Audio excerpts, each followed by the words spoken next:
Good evening. खुश रहो, स्वस्थ रहो, सभी को एक एक मोल आशीर्वाद।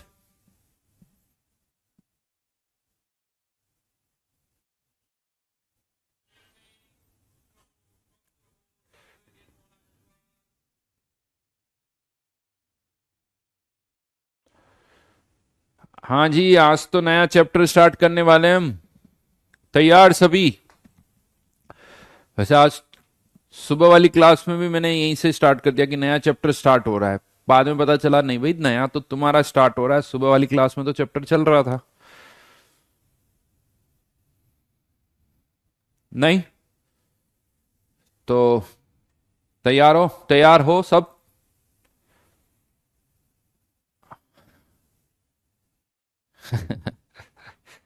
कमेंट पढ़ रहा हूँ, सारे कमेंट पढ़ रहा हूँ मैं।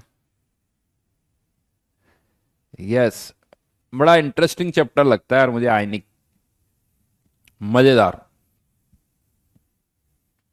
मैं भी एकदम तैयार होके आया हूँ। नया चैप्टर है तो मैंने कहा थोड़ा बन ठन के आराम से। नया चैप्टर स्टार्ट हो रहा है तो एकदम जोश इज हाई। राइट। हाँ।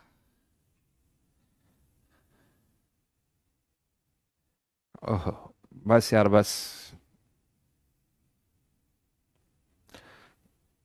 देखो, एक बार में इससे ज्यादा मैं हजम नहीं कर पाऊंगा। समझा करो। हाँ, अपनी लिमिट है देखो। इससे ज्यादा मेरे से यूं कहता ना, हजम नहीं होगी। चलो, तो आज तो कोई होमवर्क भी नहीं है। लास्ट क्लास में बहुत सारा डिस्कशन हमने किया था। लास्ट क्लास में डिस्कशन थर्मोडायनेमिक्स की जेई एडवांस कर पाए थे हम। बहुत सारे क्वेश्चंस है, बहुत सारे अच्छे अच्छे क्वेश्चंस हैं। तो अगेन मैं सबसे कहूंगा कि उसको बार बार करें थर्मोडायनेमिक्स के क्वेश्चंस को। एक एक दो दो बार करने से वो क्वेश्चंस आपकी ग्रिप में नहीं आने वाले। उन क्वेश्चंस को जब तक आप दो तीन चार बार करोगे ना, यू मान के चलो कि हर टेस्ट से पहले थर्मोडायनेमिक्स की जेई एडवांस के क्वेश्चंस को करना। उसके अलावा मतलब जहां थर्मोडायनेमिक्स को रिवाइज करना और आपको लग रहा है अच्छे लेवल पर है, तो आप उन क्वेश्चंस को वापस से करो। क्योंकि उन क्वेश्चंस का अच्छा खासा लेवल है, टाइम लगेगा, जल्दबाजी में नहीं होंगे वो क्वेश्चंस। बहुत सारी स्टेप्स है जो पूछी जा रही है, छोटी छोटी बहुत सारी स्टेप्स है।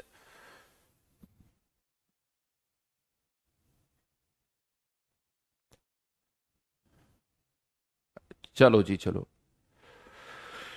तो यस, करते हैं श्री गणेश। हेडिंग डाल दीजिए सुंदर सी, आयनिक इक्विलिब्रियम।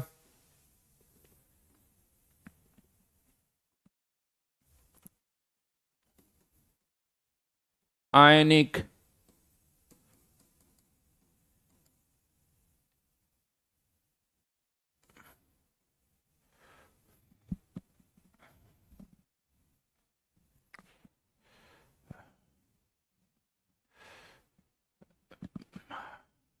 दीपक यार, अभी आयनिक पे बात करते हैं, क्वेश्चन कभी और पूछना। राइट। तब मैं कुछ रिप्लाई करूंगा, आज नहीं करूंगा। भाई पिछले लेक्चर में हमने आयनिक स्टार्ट नहीं किया था, तो जितने भी स्टूडेंट्स हैं उन सबके लिए मैं आपको बता दूं कि आज हम आयनिक स्टार्ट कर रहे हैं। राइट। आयनिक इक्विलिब्रियम आज से ही स्टार्ट हो रहा है। तो हाँ, गांव में लड्डू बंटवा दो भैया। गांव में लड्डू बंटवा दो। और ये बड़ी अच्छी बात है, हर चैप्टर स्टार्ट हो। लेकिन एक बात बताऊं मैं, लड्डू गांव में किसी चैप्टर की स्टार्टिंग में मत बंटवाओ। लड्डू बंटवाओ जब चैप्टर खत्म हो। वो खत्म होने वाले चैप्टर जब खत्म होता है ना, उस पर खुश हो। और खुशी किस चीज की? ये नहीं खत्म हो गया चलो यार, नहीं यार, ये चैप्टर बहुत जबरदस्त तरीके से खत्म हुआ है, सब आता है। वो खुशी होनी चाहिए, उस खुशी के लड्डू बंटवाओ कि यार ये चैप्टर हमारा कंप्लीट हो गया और मुझे इस चैप्टर में बहुत अच्छी तरह से सब समझ में आया। सारे क्वेश्चंस मैंने किए, होमवर्क पूरा किया। इस खुशी के लड्डू बंटवाया करो। राइट। ये सोचो, इस खुशी के लड्डू बंटवाओ, फिर देखना भगवान तुम्हें इतने मौके देगा ना, लड्डू बंटवाने के इतने मौके देगा, तो कि तुम भी सोचोगे कि हे भगवान, सारी कृपा मेरे पे ही करोगे क्या। राइट।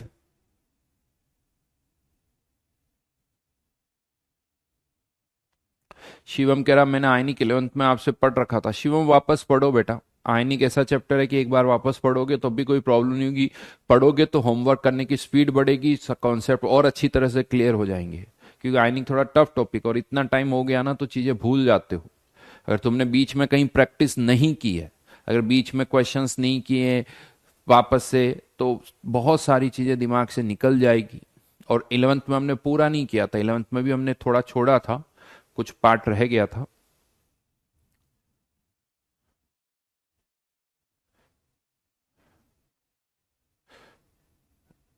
अच्छा जी, चलो। इन नए बच्चे डाउट्स कैसे पूछेंगे पिछले चैप्टर्स के। रूपक बेटा पढ़े तो इस चैप्टर की बात कर लेते हैं। पुराने चैप्टर्स के डाउट्स प्लेटफॉर्म पर, वहां पर अपने डाउट्स डाल सकते हो, वहां से आ जाएंगे। तो बेसिकली दो चैप्टर्स आप कह सकते हो, केमिकल इक्विलिब्रियम और आयनिक इक्विलिब्रियम। दोनों का कॉन्सेप्ट सेम है, दोनों में जो थ्योरी इन्वॉल्व है वो लगभग एक जैसी है। बस डिफरेंस इतना है कि केमिकल इक्विलिब्रियम में जो रिएक्शंस होती है उसमें मॉलिक्यूल्स इन्वॉल्व होते हैं, और आयनिक इक्विलिब्रियम में जो रिएक्शंस इन्वॉल्व होती है उसमें मॉलिक्यूल के साथ आयंस भी इन्वॉल्व होते हैं। इसीलिए इसको नाम दे दिया गया आयनिक इक्विलिब्रियम, अदरवाइज कोई डिफरेंस नहीं है। केमिकल इक्विलिब्रियम में भी हम क्या करते हैं कि एक रिएक्शन हो रही है तो हमें पता है कि कोई रिएक्शन 10% होती है, कोई 50%, कोई 70%, कोई 90%, तो हम उसका अल्फा निकाल लेते हैं। केमिकल इक्विलिब्रियम में भी, आयनिक इक्विलिब्रियम में भी हम उस इन रिएक्शंस का अल्फा निकालेंगे, किसी का 10%, किसी का 50, किसी का 70, किसी का 90। और अल्फा निकालने से हमें उस रिएक्शन में जितने भी रिएक्टेंट्स और प्रोडक्ट्स हैं उनकी कंसंट्रेशन पता चल जाती है। केमिकल इक्विलिब्रियम में भी यही किया था, आयनिक इक्विलिब्रियम में यही करना है। इनफैक्ट केमिकल इक्विलिब्रियम में हम गैसेस रिएक्शंस की भी बात करते थे, लेकिन आयनिक इक्विलिब्रियम में हम गैसेस रिएक्शंस की बात नहीं करेंगे। मतलब केमिकल इक्विलिब्रियम में केसी भी यूज होता था, केपी भी यूज होता था, बट आयनिक इक्विलिब्रियम में मेनली हम केसी ही यूज करेंगे, केपी पर क्वेश्चन नहीं होंगे। हाँ, यह है कि आयनिक इक्विलिब्रियम में जैसा मैंने कहा आयंस इन्वॉल्व होते हैं, तो इन आयंस में भी मोस्टली H प्लस और OH आयन जरूर इन्वॉल्व होते हैं। या तो रिएक्शन में H प्लस होगा या OH आयन होगा। तो मोस्टली क्वेश्चन आयनिक इक्विलिब्रियम पर इसी पर आते हैं कि बताइए H प्लस आयन कंसंट्रेशन क्या होगी या OH आयन कंसंट्रेशन क्या होगी। और जैसा आप सबको पता है कि इस H प्लस और OH आयन कंसंट्रेशन से हम pH फाइंड आउट कर सकते हैं। तो आप ये कह सकते हो कि इस चैप्टर का एक मेन ऑब्जेक्टिव जो है वो यही है कि एक रिएक्शन अगर हो रही है तो उसकी pH कितनी होगी, वो pH हमें निकालनी होती है। ये मेनली हम इस चैप्टर में डिस्कस करेंगे, क्योंकि ये जो pH है ना, यानी H प्लस आयन कंसंट्रेशन, ये हमारे लिए एक बड़ा इंपॉर्टेंट पैरामीटर है। ह्यूमन बॉडी में आपको पता है जो एंजाइम्स होते हैं ये हाईली पीएच सेंसिटिव होते हैं। अगर पीएच में ज्यादा चेंज हो जाए तो ये काम करना बंद कर देते हैं, और सोचो अगर इन्होंने काम करना बंद कर दिया तो हमारा क्या होगा। तो एक पीएच जो है काफी इंपॉर्टेंट पैरामीटर है, जैसे हमारे ह्यूमन बॉडी के अंदर हम कहते हैं कि पीएच 7.35 से 7.45 की रेंज में मेंटेन की जाती है। तो ये कैसे मेंटेन होती है, कौन इसे करता है, ये भी थोड़ा बहुत इस चैप्टर में हम डिस्कस करेंगे। राइट। तो क्या क्या डिस्कस करने वाले हैं वो मैं लिखवा रहा हूं, बट बहुतों का एक ऑब्वियस क्वेश्चन जो हर बार आता है कि सर कोई प्री रिक्विजिट इस चैप्टर की। तो देखिए, बहुत ज्यादा तो नहीं है, लेकिन फिर भी थोड़ा बहुत आइडिया होना चाहिए आपको। आप कह सकते हो केमिकल इक्विलिब्रियम का, अगर केमिकल इक्विलिब्रियम का आपको आइडिया है तो मुझे लगता है हेल्प मिलेगी आपको। दो, हम जो भी डिस्कस करेंगे वो थोड़ा सा अच्छी तरह से ही डिस्कस करेंगे, डिटेल में ही डिस्कस करेंगे, लेकिन फिर भी अगर केमिकल इक्विलिब्रियम चैप्टर का आइडिया है, उसके क्वेश्चंस आपने किए हुए हैं, तो यहां पर वो काफी ज्यादा आपकी हेल्प करेगा। तो वो एक प्री रिक्विजिट आप कह सकते हो। तो अब लिखे यहां पर, this chapter mainly deals with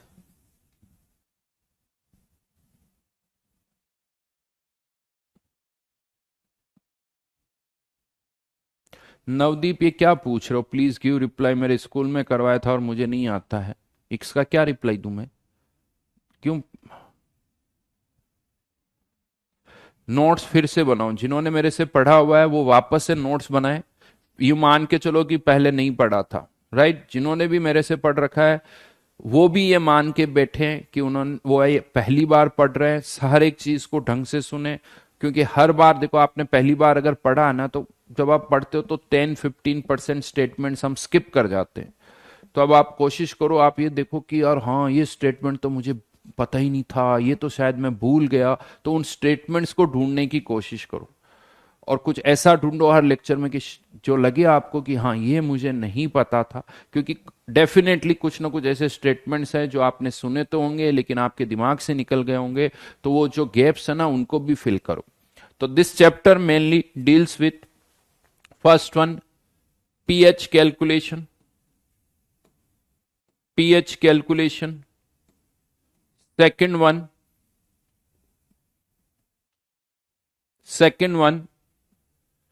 solubility and solubility product.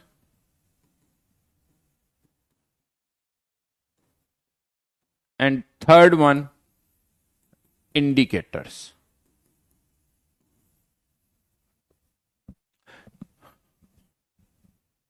ये तीन पार्ट में हम इस चैप्टर को डिवाइड करेंगे, pH calculation, solubility and solubility product जिसे आप केएसपी बोलते हो, और थर्ड पार्ट इंडिकेटर्स। आप सबको पता है कि जब हम टाइट्रेशन करते हैं तो उन टाइट्रेशंस में इंडिकेटर्स यूज किया जाता है जो कि इक्वलेंस पॉइंट पर अपना कलर चेंज शो करता है। तो उसका कॉन्सेप्ट क्या होता है, क्यों वो इक्वलेंस पॉइंट पर अपना कलर चेंज शो करते हैं, वो सारी बातें हम इस इंडिकेटर वाले सेक्शन में पढ़ेंगे, राइट? तो स्टार्ट करने से पहले कुछ थ्योरी पार्ट है जो कि यूं कह दो कि कुछ नया नहीं है, जिनको केमिकल इक्विलिब्रियम आता है उनके लिए वही चीज है, तो थोड़ा सा थ्योरेटिकल पार्ट है वो हम यहां पर पढ़ेंगे। तो हेडिंग डालिए यहां पर, Arrhenius theory of dissociation.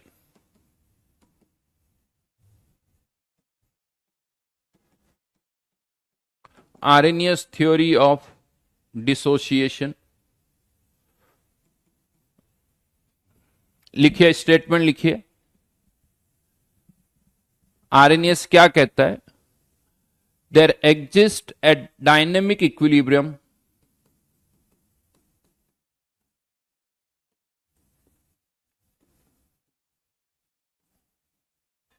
between ionized and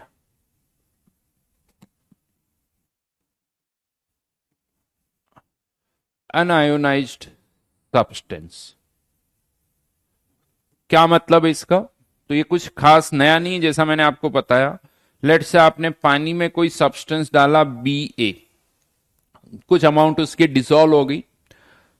अब डिसॉल्व होने के बाद हो सकता है कि इसमें से कुछ पार्ट जो है वो आयंस में टूट जाए, कुछ पार्ट जो है वो आयंस में टूट जाए, ऐसा हो सकता है। जैसे इसको एक से समझे, एसिटिक एसिड को आप पानी में डालते हो, डिसॉल्व होने के बाद वो कुछ आयोनाइज होता है, 100% आयोनाइज नहीं होता, लेकिन यही NaCl को आप पानी में डालते हो तो वो 100% आयोनाइज होता है। तो ये सब्सटेंस टू सब्सटेंस डिपेंड करता है कि जो डिसॉल्व होने के बाद हो सकता है वो कुछ आयंस में टूटे। तो यहां पर आर्हेनियस का ये कहना है कि जो अनआयोनाइज्ड पार्ट है और जो आयोनाइज्ड पार्ट है इसके बीच में एक डायनेमिक इक्विलिब्रियम स्टेब्लिश हो जाता है। और डायनेमिक इक्विलिब्रियम का मतलब यह है कि इसका एक इक्विलिब्रियम कांस्टेंट डिफाइन होगा जिसको हम कहते हैं के डिसोसिएशन। यानी यहां पर केसी की बजाय मैंने वर्ड क्या यूज कर लिया, के डिसोसिएशन। और के डिसोसिएशन किसके बराबर होगा? बी प्लस की कंसंट्रेशन ए माइनस की concentration upon concentration of B A.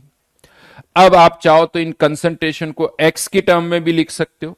Late से अगर इसकी कंसंट्रेशन स्टार्टिंग में आपने सी डाली है, इसमें से एक्स रिएक्ट कर गया तो बी प्लस की कंसंट्रेशन भी एक्स और इसकी कंसंट्रेशन भी एक्स। तो यहां पर concentration X X upon C minus X. But even आप चाहो तो एक्सप्रेशन आप अल्फा की टर्म्स में भी लिख सकते हो। इंस्टेड ऑफ एक्स अगर मैं अल्फा की टर्म में एक्सप्रेशन लिखता हूं तो C1 minus alpha, C alpha, C alpha, जहां पर अल्फा की क्या बोला जाता है, डिग्री ऑफ डिसोसिएशन पर, यानी कितना, अल्फा अगर 0.1 है इसका मतलब डिग्री ऑफ डिसोसिएशन 10% है, मतलब 10% सब्सटेंस आयोनाइज हो रहा है। Alpha is with respect to one, one में से कितने मोल्स आयोनाइज हो रहे हैं उसे हम कहते हैं अल्फा। अगर अल्फा 0.1 है मतलब 10% आयोनाइज हो रहे हैं, अल्फा 0.7 है मतलब 70% आयोनाइज हो रहे हैं। तो आप चाहो तो एक्सप्रेशन आप अल्फा की टर्म में भी लिख सकते हो, C alpha C one minus alpha, यानी C alpha square upon 1 - alpha.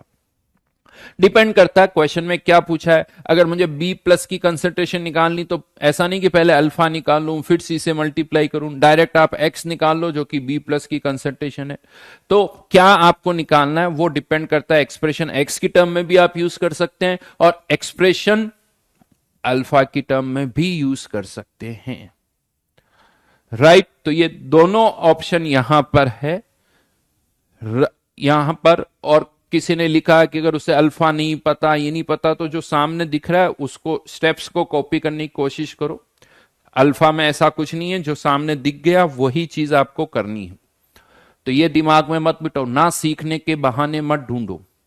एक और चीज मैं यहां पर बता दूं कि हाँ बस मुझे ये नहीं पता तो मुझे ये नहीं आता, मुझे ये नहीं आता, तो ना सीखने के बहाने ना ढूंढे।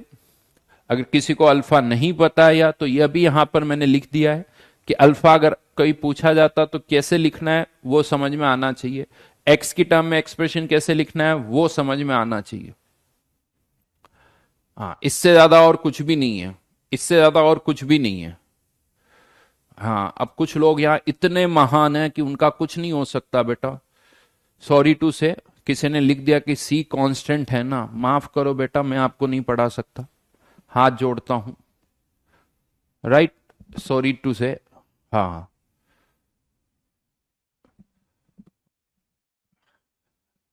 यहां 9th-10th वालों की या 8th वालों की क्लास नहीं चल रही है, ये 12th वालों की क्लास है। तो कृपया करके आप 8th 9th 10th में वाली जो क्लास में जाएं वहीं बैठे। आपके कारण मैं बहुत सारे बच्चों का भविष्य नहीं बिगाड़ सकता, बहुत सारे बच्चों का भविष्य नहीं बिगाड़ सकता। उन्हें इस साल जेई देना है, उन्हें सेलेक्ट होना है। और अगर मैं यहां पर यह बताने लगा कि सी कांस्टेंट है या सी क्या, तो उनके उनके मतलब क्या था ना, उनके साथ विश्वासघात हो जाएगा मेरा। तो यस, मैंने इसीलिए कहा था कि केमिकल इक्विलिब्रियम का थोड़ा बहुत तक आइडिया होना चाहिए। सब लिखा हुआ बेटा, जो यहां लिखा हुआ है सब वर्ड्स मैंने बोल दिए। यहां पर अब इतना तो समझ सकते हो कि ये B प्लस की कंसंट्रेशन, B प्लस की जगह X लिखा तो X क्या है, B प्लस की कंसंट्रेशन, A माइनस की कंसंट्रेशन भी क्या है, X, BA की बची हुई कंसंट्रेशन क्या है, C माइनस X, तो ये कंसंट्रेशन ही होगी।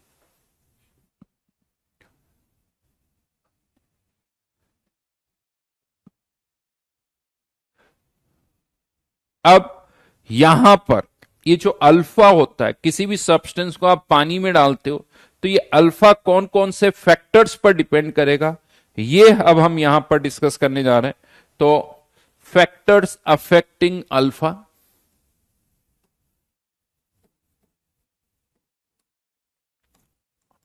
First one nature of solute,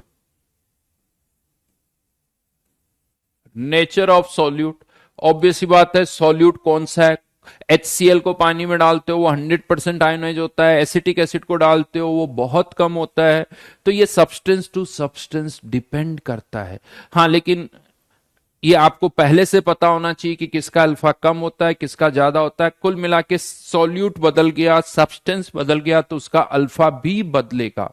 ऐसा नहीं कि HCl का अल्फा 1 है तो एसिटिक एसिड का भी 1 होगा। अब वो एसिटिक एसिड का कितना होगा वो डेटा पर डिपेंड करेगा, वो ऐसे नहीं निकाल सकते। हाँ, बट आपको ये पता होना चाहिए कि सॉल्यूट बदलने पर अल्फा भी बदलता है। किसका अल्फा कितना होगा वो तो कैलकुलेट करके ही देखना होगा। Then second one nature of solvent, nature of solvent, yes, solvent भी देखिए अलग अलग तरह से होता है। बेंजीन भी एज ए सॉल्वेंट हम यूज करते हैं, लिक्विड अमोनिया भी सॉल्वेंट की तरह यूज किया जाता है, पानी तो यूज किया जाता ही है। तो इस तरह से सॉल्वेंट वेरी करते हैं, लेकिन जिस सॉल्वेंट का डाइलेक्ट्रिक कांस्टेंट ज्यादा होगा, डाइलेक्ट्रिक कांस्टेंट, उसमें अल्फा भी ज्यादा होगा। तो as dielectric constant increases, dielectric constant increases, alpha also increases. इसीलिए पानी में ज्यादातर सब्सटेंस, पानी का जो डाइलेक्ट्रिक कांस्टेंट होता है ना वो बहुत ज्यादा होता है, इसीलिए ज्यादातर सब्सटेंस पानी में अच्छे खासे आयोनाइज होते हैं। पानी में डिग्री ऑफ डिसोसिएशन ज्यादा होता है क्योंकि पानी का डाइलेक्ट्रिक कांस्टेंट भी ज्यादा होता है। Then third one, temperature. Temperature, तो ये जो डिसोसिएशन की रिएक्शन है, ये जो अभी हमने रिएक्शन लिखी डिसोसिएशन की, ये एंडोथर्मिक होती है। ये एंडोथर्मिक होती है और आप सबको आई थिंक पता होगा कि अगर एक एंडोथर्मिक रिएक्शन का टेम्परेचर बढ़ाते हैं तो ली शेटिलियर ये कहता है कि वो रिएक्शन और फॉरवर्ड में जाएगी। एक्सोथर्मिक का टेम्परेचर बढ़ा दिया तो वो पीछे चली जाएगी, बट एंडोथर्मिक का टेम्परेचर बढ़ाओगे तो वो फॉरवर्ड में जाएगी। और ये सारी रिएक्शन एंडोथर्मिक है, इसीलिए यहां पर since dissociation is endothermic, dissociation is endothermic, therefore as temperature increases alpha also increases। या यूं कह तो टेम्परेचर बढ़ रहा है के डिसोसिएशन यानी डिसोसिएशन कांस्टेंट भी बढ़ेगा, अल्फा भी बढ़ेगा, अल्फा भी बढ़ेगा। बिल्कुल, वाटर का डाइलेक्ट्रिक कांस्टेंट कुछ 80 के आसपास होता है। ये सब फैक्टर्स है, कितना होगा वो अभी हम बात नहीं कर रहे हैं, बस ये पता होना चाहिए कि टेम्परेचर का इफेक्ट क्या होगा, सॉल्वेंट का इफेक्ट क्या होगा, वो हमें कुछ पता होना चाहिए कि हाँ ये चेंज करने पर अल्फा बदलता है। ऐसा नहीं कि एक क्वेश्चन आ गया सॉल्वेंट बदल दिया सर अल्फा तो वही रहेगा। अरे भाई, सॉल्वेंट बदलने पर भी अल्फा बदलता है, टेम्परेचर बदलने पर भी अल्फा बदलता है। Then fourth one, concentration. Concentration, अब कंसंट्रेशन पर कैसे डिपेंड करेगा, तो जो एक्सप्रेशन है के dissociation equals to C alpha square upon 1 minus alpha. यहां पर इसको थोड़ा टुकड़ों में लिखें, इसको अलग अलग सोचें। तो अगर कंसंट्रेशन में कम कर देता हूं, यानी कंसंट्रेशन को मैं कम कर देता हूं, तो क्या के डिसोसिएशन कम हो जाएगा? नहीं। आप सबको पता है ये जो इक्विलिब्रियम कांस्टेंट होते हैं ये केवल टेम्परेचर पर डिपेंड करते हैं। मतलब इस के डिसोसिएशन की वैल्यू किसी एक सॉल्यूट के लिए तभी चेंज होगी जब आप टेम्परेचर चेंज करोगे, अदरवाइज तो ये चेंज नहीं होगी। तो अगर आपने कंसंट्रेशन कम की है, ये वैल्यू तो फिक्स्ड है, इसका मतलब ये वाली वैल्यू क्या होगी? बढ़ेगी। ये वाली वैल्यू क्या होगी? बढ़ेगी। अब अगर ये वैल्यू बढ़नी है तो इसका मतलब क्या हुआ? अगर कंसंट्रेशन कम हो रही है, ये वैल्यू बढ़ रही है, इसका मतलब अल्फा बढ़ रहा है, क्योंकि अल्फा बढ़ेगी, अल्फा बढ़ेगा तभी ये वैल्यू बढ़ेगी। मतलब कंसंट्रेशन कम होने पर अल्फा डिग्री ऑफ डिसोसिएशन बढ़ता है, और इसी को कहा जाता है ऑस्टवाल्ड डाइल्यूशन लॉ। इसी को बोला जाता है ऑस्टवाल्ड डाइल्यूशन लॉ। यानी यहां पर आप एक स्टेटमेंट लिख सकते हो, as concentration decreases alpha increases, this is known as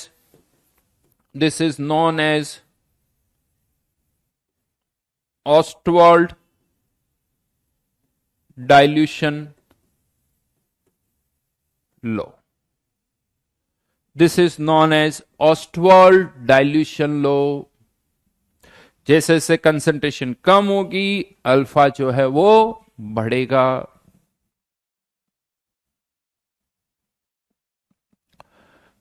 right, ये आगे भी काम आएगा, ध्यान रखना। यानी कंसंट्रेशन कम हो रही, जैसे एसिटिक एसिड है उसकी कंसंट्रेशन कम करते जाओगे तो उसका अल्फा जो है वो बढ़ता जाएगा, अल्फा जो है वो बढ़ता जाएगा। तो ये कंसंट्रेशन पर भी डिपेंड करता है। And last one more factor,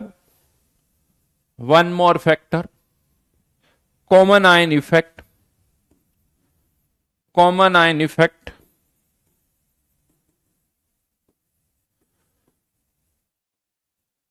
आप सबको पता है कि अगर एक पानी में आप एसिटिक एसिड को डालते हो और HCl के सॉल्यूशन में एसिटिक एसिड को डालते हो, तो ऑलरेडी अगर किसी सॉल्यूशन में कोई आयन प्रेजेंट है, जैसे आपने मान लीजिए Ba एक कंपाउंड है जिसको एक ऐसे सॉल्यूशन में डाला जिसमें ऑलरेडी A- आयन प्रेजेंट है, मान लेते हैं ऑलरेडी इसकी कंसंट्रेशन कितनी है A,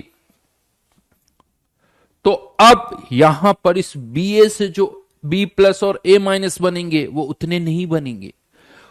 अब ये जो डिसोसिएट होगा वो पहले से कम होगा, क्योंकि ऑलरेडी कंटेनर में कुछ A- प्रेजेंट है। तो अब ये कहेगा मैं उतना क्यों बनाऊं भाई, पहले से है।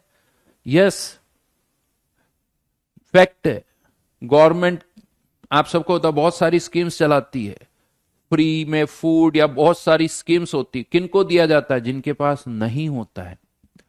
जिनके पास होता है उनको कुछ नहीं मिलता, ये आपको पता है। तो जब ऑलरेडी A- प्रेजेंट है सॉल्यूशन में, तो अब ये उतना आयोनाइज नहीं होगा, उससे कम आयोनाइज होगा। मतलब यहां पर मान लो अगर आपने इसके C मोल्स डाले तो C- Y, Y और A+Y। बट अब अगर आप सॉल्व करोगे तो इस y की जो वैल्यू है, वो यहां पर ये जो x है ना उससे कम होगी, x से कम होगी। यानी यहां पर जब हमने कंटेनर में बाहर से ना तो B+ डाला ना A- डाला, तो इसका डिसोसिएशन जो होगा, अमाउंट जो इससे प्रोड्यूस होगी, ये x वो ज्यादा होगी। यहां x की वैल्यू ज्यादा होगी, लेकिन यहां पर इस y की वैल्यू जो है वो x से कम होगी। इसी को कहा जाता है common ion effect. Common ion effect अगर कहीं पर भी मैं ये वर्ड बोलता हूं इस चैप्टर में, इसका मतलब आप क्या निकालोगे, इसका मतलब जो प्रोडक्ट कहीं और से भी आ रहा है, that is common ion effect. कि अच्छा, और करना कुछ नहीं होता आपको बस ये पता करना होता कि कहीं और से कितना आ रहा है, यानी आपको पता चला कि A- कहीं और से कितना आया, A मोल्स, तो यहां A लिख दो, मतलब आपका काम हो गया, आपने कॉमन आयन इफेक्ट लगा दिया। अब यहां पर जब आप Kc के एक्सप्रेशन लिखोगे या K डिसोसिएशन का एक्सप्रेशन लिखोगे इस पर्टिकुलर केस में, तो क्या लिखोगे, अब K dissociation equals to concentration of B which is Y, A+Y, C-Y।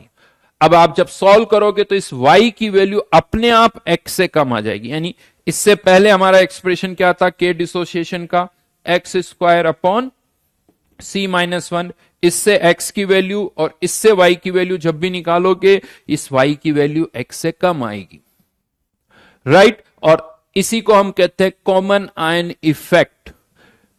इसको ऐसे समझ लेना, पानी में अगर आप एक प्योर वाटर में एसिटिक एसिड डालते हो और एक HCl के सॉल्यूशन में एसिटिक एसिड डालते हो, तो HCl के सॉल्यूशन में ऑलरेडी H+ आयन है, तो वहां पर अब एसिटिक एसिड उतना आयोनाइज नहीं होगा, वहां एसिटिक एसिड कम आयोनाइज होगा, प्योर वाटर में ज्यादा आयोनाइज होगा। तो ये क्यों ऐसा हुआ, बिकॉज जहां ऑलरेडी HCl था वहां HCl से H+ आयन आ गए, उस H+ आयन का एसिटिक एसिड पर क्या लगा,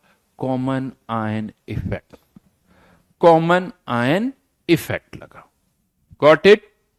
अभी हम क्वेश्चंस करेंगे इस पर, तब और ज्यादा समझ में आ जाएगा। बट ये 5 पैरामीटर्स है जिस पर अल्फा डिपेंड करता है, 1 2 3 4 5, ये आपको पता होना चाहिए।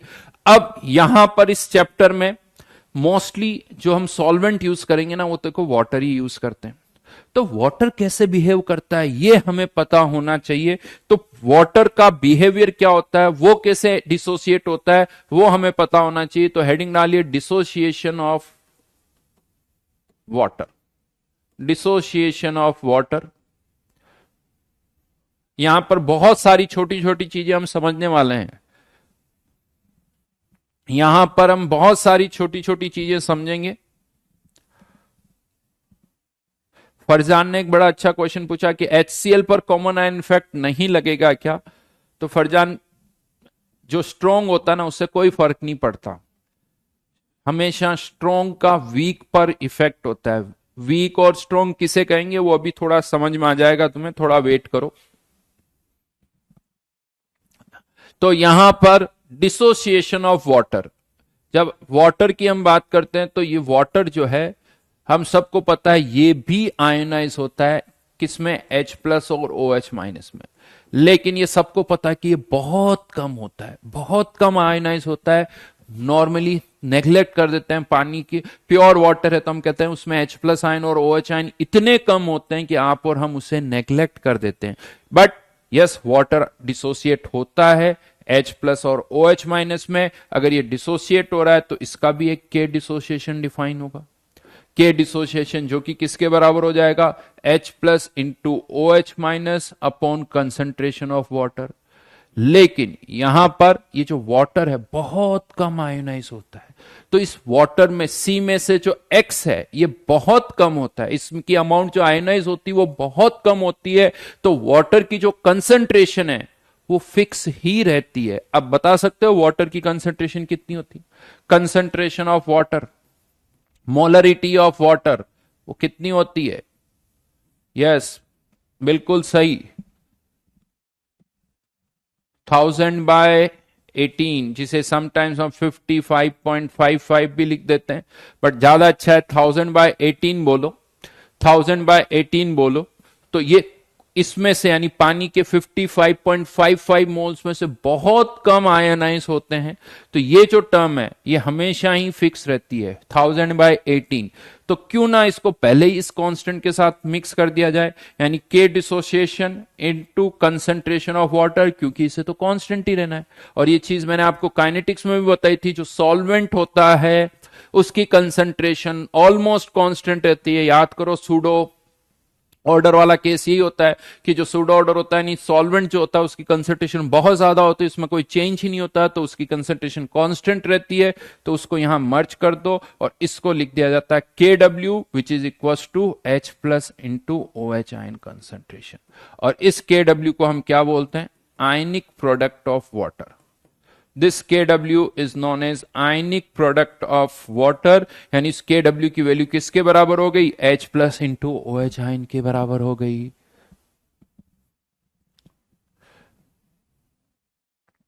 तो अगर वाटर में आप कह सकते हो पानी में H प्लस और OH आयन कंसंट्रेशन का जो प्रोडक्ट होगा वो हमेशा KW के बराबर होगा। और at 25 degree Celsius, 25 degree Celsius ionic product of water की वैल्यू होती 10⁻⁻14 मोल्स पर लीटर का स्क्वायर, मोल्स पर लीटर का स्क्वायर। ये वैल्यू आपको याद रखनी है।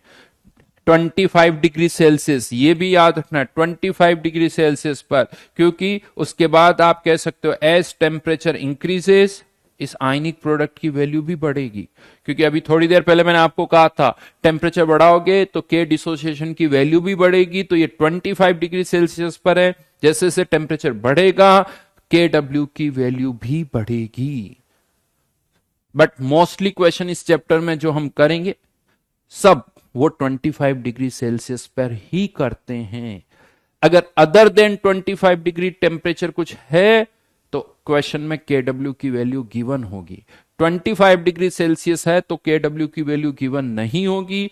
अदरवाइज और किसी टेम्परेचर पर क्वेश्चन है तो KW की वैल्यू गिवन होगी। तो वाटर में आप कह सकते हो, अब पानी में आप कुछ भी डालोगे, पानी में आप कुछ भी डालोगे, H प्लस और OH आयन कंसंट्रेशन का जो प्रोडक्ट है वो हमेशा किसके बराबर रहेगा? KW के बराबर रहेगा। वो KW के बराबर रहेगा, ये आप कह सकते हो। प्रोडक्ट हमेशा इसके बराबर होगा। अगर एक आयन की कंसंट्रेशन किसी तरह से अगर आप बढ़ा रहे हो, जैसे पानी में आपने HCl डाला, H प्लस आयन कंसंट्रेशन बढ़ गई तो OH आयन कंसंट्रेशन कम हो जाएगी, OH आयन बढ़ गई तो H प्लस आयन कंसंट्रेशन कम हो जाएगी। इन दोनों का प्रोडक्ट जो है वो हमेशा 10⁻⁻14 रहेगा। अब यहीं पर बहुत बेसिक से कुछ क्वेश्चंस मैं आपसे पूछूंगा जो कि बहुत बेसिक है, जो कि मोस्टली हर चैप्टर में होता है कि बहुत छोटे छोटे से क्वेश्चन हम बात करते हैं। हम दो वर्ड्स और यूज करते हैं, एसिडिक नेचर और बेसिक नेचर, राइट। ये दो वर्ड्स यूज किया था सर, ये तो एसिडिक सॉल्यूशन है, ये बेसिक सॉल्यूशन है, ये एसिडिक नेचर शो कर रहा है, ये basic solution basic nature show कर रहा है। कैसे डिसाइड करते हैं कि कौन एसिडिक है कौन बेसिक है?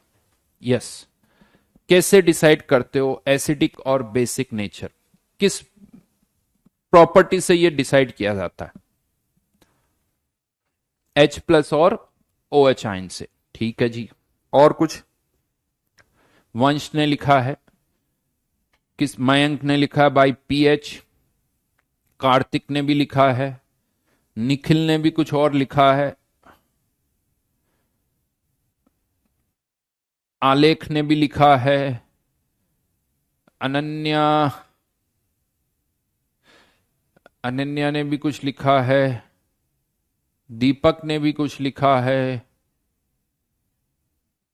निखिल ने भी कुछ लिखा है, पीएच वैल्यू, रिया ने भी कुछ लिखा है, देवेश ने भी कुछ लिखा है, अदिति ने भी कुछ लिखा है, और इलेक्ट्रॉन एक्सेप्ट इलेक्ट्रॉन गेन ऐसे भी कुछ लिखा गया बाय लुईस थ्योरी।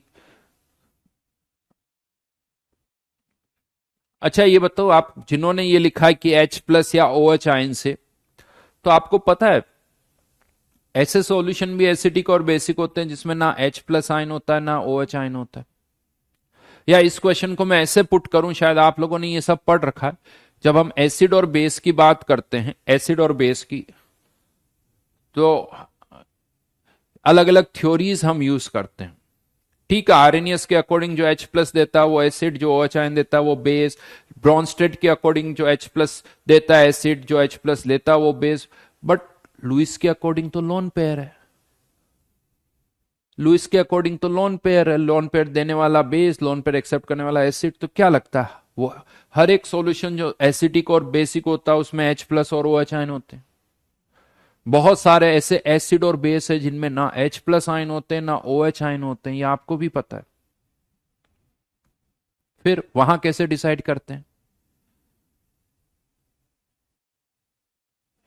वहां कैसे डिसाइड करते हैं? चलो क्वेश्चन को थोड़ा और बदलते हैं, क्वेश्चन को थोड़ा और बदलते हैं। एक और क्वेश्चन मेरे दिमाग में आता है कि जब हम एसिड बेस की बात करते हैं तो एसिड बेस की एक नहीं बहुत सारी थ्योरीज यूज करते हैं, बहुत सारी थ्योरीज यूज करते हैं। आरएनएस के अकॉर्डिंग एसिड बेस थ्योरी अलग है, ब्रॉन्स्टेड का अपना अलग कॉन्सेप्ट है, लुईस का अपना अलग कॉन्सेप्ट है। तो क्वेश्चन मेरा आता है कि यार ये एसिड और बेस की इतनी सारी थ्योरीज क्यों हैं, कोई एक सिंगल थ्योरी क्यों नहीं यूज करते? Why there are so many theories for acid and base? Arrhenius कहता है जो OH आयन देता है वो बेस, ब्रॉन्स्टेड कहता है जो H प्लस लेता है वो बेस, लुईस कहता है जो लोन पेयर डोनेट करता है वो भी बेस। अरे भाई, ये अलग अलग कॉन्सेप्ट क्यों हैं? क्या इनमें कुछ कॉमन है? क्या कॉमन है? बहुतों को आंसर पता है, और वो मैं बोल भी नहीं रहा हूं, ये भी आपको पता है कि वो भी बोलूंगा मैं, बट बहुतों के आंसर सही आ रहे हैं स्क्रीन पर। थोड़ा सा पेशेंस रखो, क्योंकि कुछ को पता है बहुतों को नहीं पता वो बात। तो मेरा क्वेश्चन ये है कि यार मतलब क्या कोई एक सिंगल थ्योरी नहीं है एसिड और बेस की? इतनी सारी थ्योरीज क्यों यूज करते हैं? या मैं मतलब, चलो ये अलग अलग प्रॉपर्टी है समझ में आ रहा है, बट उन सब ने, जैसे आरएनएस ने देखा कि ये OH आयन लूज करता है तो उसको बेस नाम दे दिया, ब्रॉन्स्टेड ने देखा कि ये H प्लस एक्सेप्ट करता तो उसने नाम बेस क्यों रखा? ये एक प्रॉपर्टी है तो कुछ और नाम रख देता। लुईस ने देखा जो लोन पेयर डोनेट कर रहा है उसको भी बेस ही बोला, इसका मतलब कुछ तो कॉमन होगा, इस उसी नाम के पीछे क्यों पड़े हैं? ऐसा क्या है भाई इस नाम में? सबको बेस वर्ड, या वो सलमान खान का गाना है बेबी को बेस पसंद है?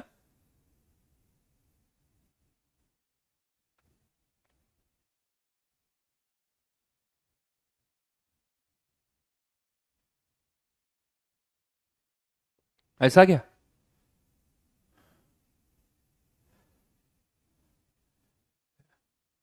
मैं बताता हूं ये इसका कॉन्सेप्ट क्या है। इसका कॉन्सेप्ट क्या है, क्यों सबने एक ही वर्ड यूज किया, वो बताता हूं। यस, एसिड और बेस की एक यूनिवर्सल थ्योरी है। एसिड और बेस की एक यूनिवर्सल थ्योरी, एक सिंगल डेफिनेशन भी है, ऐसा नहीं है कि नहीं है। आप सोचो, सबसे पहले सिक्स या सेवंथ या मे बी एट्थ क्लास में आपने जब ये वर्ड्स पढ़े थे, सिक्स में तो नहीं आते, सेवंथ या एट्थ क्लास में आते, एट्थ में आते शायद, जब आपने पहली बार ये एसिड बेस वर्ड पढ़े थे, तो पहली लाइन क्या पढ़ी थी पता है, एसिड और बेस के लिए? यस, अगर आपको याद नहीं आ रहा तो याद दिला देता हूं। Acids which are sour in taste and bases which are bitter in taste. Yes, ये एसिड और बेस की यूनिवर्सल डेफिनेशन है। जिनका टेस्ट सोर टेस्ट है वो सारे एसिड, जिनका टेस्ट बिटर है वो सारे बेसिस हैं। लेकिन अब क्वेश्चन ये आता है कि कोई सब्सटेंस, ठीक है, किसी का टेस्ट बिटर हो सकता है, सोर हो सकता है, तो अब आर्हेनियस ने क्या देखा कि जो OH आयन देते हैं उनका सॉल्यूशन का टेस्ट बिटर हो जाता है, तो आर्हेनियस ने उनको बेस बोल दिया। फिर थोड़े दिनों के बाद ब्रॉन्स्टन ने क्या देखा, यार जो H+ आयन लेते हैं, उनका H+ आयन एक्सेप्ट करते हैं, उनका टेस्ट भी बिटर होता है, तो ब्रॉन्स्टन ने उसको उनको भी बेस बोल दिया। फिर थोड़े दिनों के बाद लुइस ने देखा कि यार जो लोन पेयर डोनेट करते हैं उनके सॉल्यूशन का टेस्ट भी बिटर होता है, तो फिर लुइस ने उनको भी बेस बोल दिया। यानी जिनका टेस्ट बिटर होगा उन सबको बेस बोल दिया गया। और इससे अब फायदा क्या मिला कि जब आप ऑन पेपर यहां पर कोई सब्सटेंस लिखते हो NH4OH, और आपसे कोई पूछे कि बताओ ये एसिड है या बेस है, तो ऐसा थोड़ी सर रुको टेस्ट करके बताता हूं, अभी टेस्ट करके बताता हूं कि एसिड है या बेस है। अब आपको पता है कि यार ये तो OH आयन देगा, मतलब ये बिटर टेस्ट है, यानी ये बेस है। तो इस तरह से अब केवल फॉर्मूले से हमें पता चल जाता है, हमें टेस्ट करने की जरूरत नहीं पड़ेगी। फॉर्मूला देखकर हमें पता चल जाएगा कि इनका टेस्ट बिटर है या इसका टेस्ट सोर टेस्ट होगा, वो हमें पता चल जाएगा। समझ में आई मेरी बात? हाँ, ये हमें नहीं पता कि क्यों जो OH आयन देता है उसका सॉल्यूशन का टेस्ट बिटर है, क्यों जो H+ आयन लेता है उनका सॉल्यूशन का टेस्ट बिटर है, क्यों जो लोन पेयर एक्सेप्ट करता है उनका टेस्ट बिटर, ये आज भी नहीं पता। ये आज बस होता है, ये हमें पता है। राइट? अब ये मत पूछना कि किसको किसने टेस्ट किया होगा, वो तुम मत सुन। ये तो वही वाली बात होगी कि कैसे पता कि ये जहर है। ये तो वही वाली बात होगी ना, सर ये जहर है, ये किसको पता, कैसे पता चला होगा? ऑब्वियसली उसको खाने से कोई मरा होगा तभी पता चला होगा, उससे पहले तो नहीं पता चला होगा।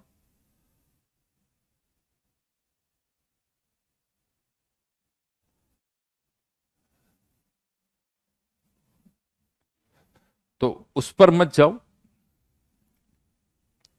तो फाइनली यहां पर यानी एसिड और बेस की जो इतनी सारी डेफिनेशंस है वो क्यों है, वो मैंने आपको बताई। बट कोई पूछे यूनिवर्सल डेफिनेशन, तो यस आप ये बोल सकते हो, acids which are sour in taste, bases which are bitter in taste, या इसी को हम लिटमस टेस्ट से भी चेक कर सकते हैं। एसिड्स जो होते हैं वो क्या करते हैं, ब्लू लिटमस को रेड कर देते हैं, और बेसिस इसका उल्टा करते हैं। तो इससे भी पता चलता है कि कौन एसिडिक सॉल्यूशन है, कौन सा बेसिक सॉल्यूशन है। तो हमेशा H+ और OH आयन से नहीं बता सकते। इवन मैं आपको बता दूं, जस्ट आपको बता दूं, जो अमोनिया होती ना, अमोनिया, प्योर अमोनिया भी अगर है तो ये NH4+ और NH2- में आयोनाइज हो जाती है। इसका सॉल्यूशन भी एसिडिक और बेसिक होता है। यहां कंपेयर किससे होता है, NH4+ और NH2- से। अगर NH2- ज्यादा है तो सॉल्यूशन बेसिक होगा, NH4+ ज्यादा है तो सॉल्यूशन एसिडिक होगा। तो ये भी सॉल्यूशन एसिडिक और बेसिक होता है। बट यहां ना H+ आयन है ना OH आयन है। खैर ये तो समझाने के लिए था। अभी हम जब बात कर रहे हैं तो हमारे केस में तो हमेशा ही वाटर सॉल्वेंट है। तो इन केस ऑफ वाटर, पानी की अगर हम बात करें, सॉल्वेंट वाटर है, तो इसको अब थोड़ा आसान रखते हैं। अगर H plus ion concentration OH ion से ज्यादा है तो कह सकते हो वो सॉल्यूशन एसिडिक होगा, और अगर OH ion concentration H plus ion से ज्यादा है तो वो सॉल्यूशन बेसिक होगा। तो if H plus ion concentration is greater than OH ion, solution will B acidic. अगर H plus ion concentration OH ion से कम है तो सॉल्यूशन विल बी बेसिक, और अगर H plus ion concentration OH ion के बराबर है तो सॉल्यूशन विल बी न्यूट्रल।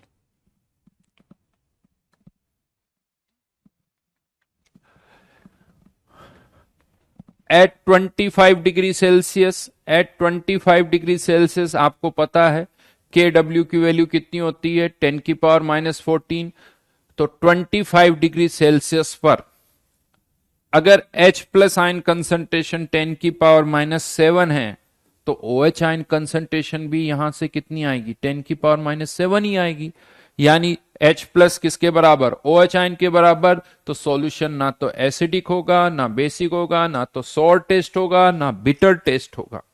लेकिन H प्लस आयन कंसंट्रेशन अगर 10⁻⁻7 से ज्यादा है, 10⁻⁻7 से ज्यादा का मतलब क्या, यहां पर भी बहुतों को गड़बड़ होती बेटा, सीरियसली बता रहा हूं, बहुतों को देखा हुआ है।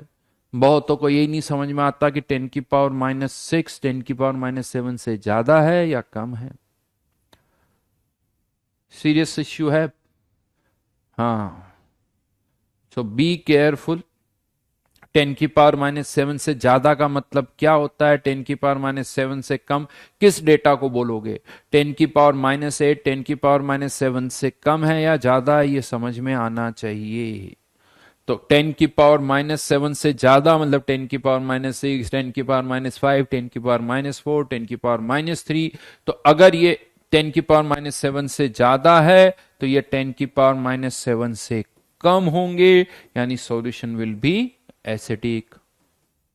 और अगर H प्लस आयन कंसंट्रेशन 10⁻7 से कम है तो OH आयन कंसंट्रेशन 10⁻7 से ज्यादा होगा, सॉल्यूशन विल बी बेसिक।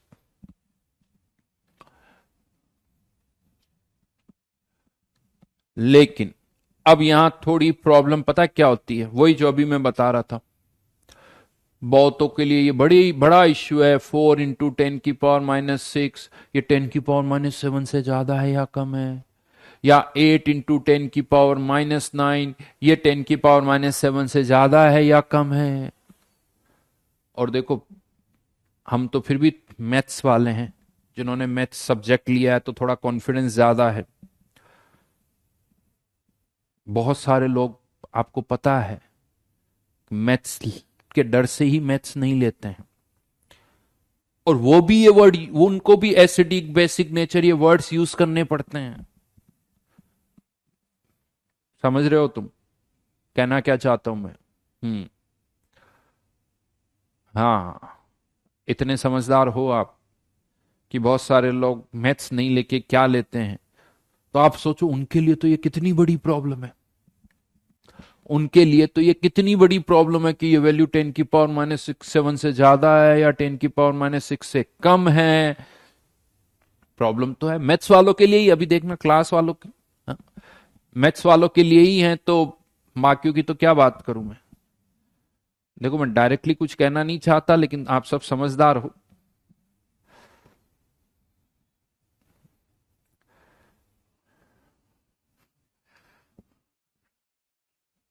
पता कुछ जगह अपने आप ही फ्रिक्शन डेवलप हो जाता है, होता कुछ नहीं, डायरेक्ट कुछ नहीं होता है, नहीं, कुछ जगह लड़ाई नेचुरल सी डेवलप हो जाती है, पता नहीं क्यों, आई डोंट नो, बट अपने आप होता है, वो कुछ इंटेंशनल नहीं है।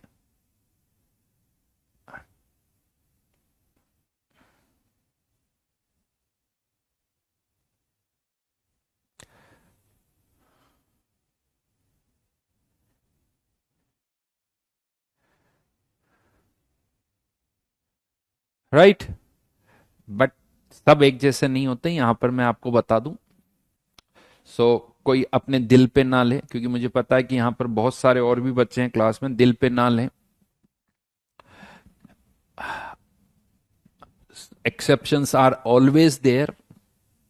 और जैसा मैंने कहा, बहुत सारे मैथ्स वालों को भी, बहुत सारे मैथ्स वालों को भी अभी तकलीफ है। अभी देखना, मैं बहुतों को देख चुका हूं, वहीं अटक के रहते, सर ये 10⁻⁻6 से ज्यादा या 10⁻⁷ से ज्यादा सर, वहां अटक। तो अब क्या करें, ये इसको 10⁻H, अगर मैं कहता हूं H प्लस आयन कंसंट्रेशन इतनी है, तो कंफ्यूज होता है एसिडिक है या बेसिक है। तो इस कंफ्यूजन को हटाने के लिए, इस कंफ्यूजन को, इस प्रॉब्लम को हटाने के लिए क्या किया गया, एक नई टर्म इंट्रोड्यूस कर दी गई, एक नई टर्म इंट्रोड्यूस कर दी गई जिससे ये प्रॉब्लम ही खत्म हो जाए। And that term is called pH. और इसको डिफाइन ही ऐसे किया गया जिससे हमारी प्रॉब्लम खत्म हो जाए। और कैसे डिफाइन किया गया, negative log of H plus ion. ये कहीं से आया नहीं है, पीएच हमने डिफाइन की है। पीएच का कोई सिग्निफिकेंस नहीं। कोई आपसे पूछे पीएच क्या होती है, तो ये मैथमेटिकल टर्म है। H प्लस आयन कंसंट्रेशन का नेगेटिव लॉग ले लो, उसे पीएच बोलते हैं।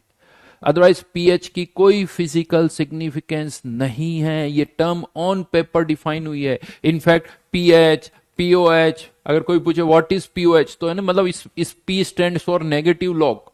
आप ये कह सकते हो negative log of OH ion concentration.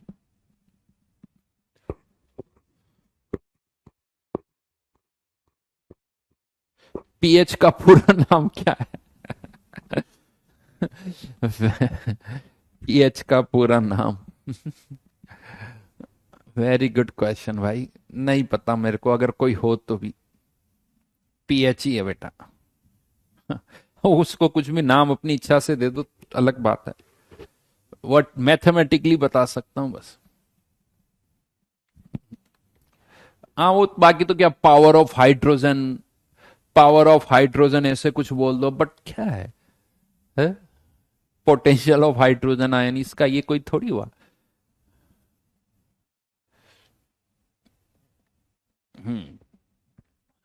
अब इससे क्या हमारी प्रॉब्लम सॉल्व हुई वो देखते हैं। तो अगर at 25 degree Celsius H plus ion concentration, अगर H प्लस आयन कंसंट्रेशन 10⁻⁻7 है, 10⁻⁻7 है, तो pH की वैल्यू कितनी हो जाएगी, 7।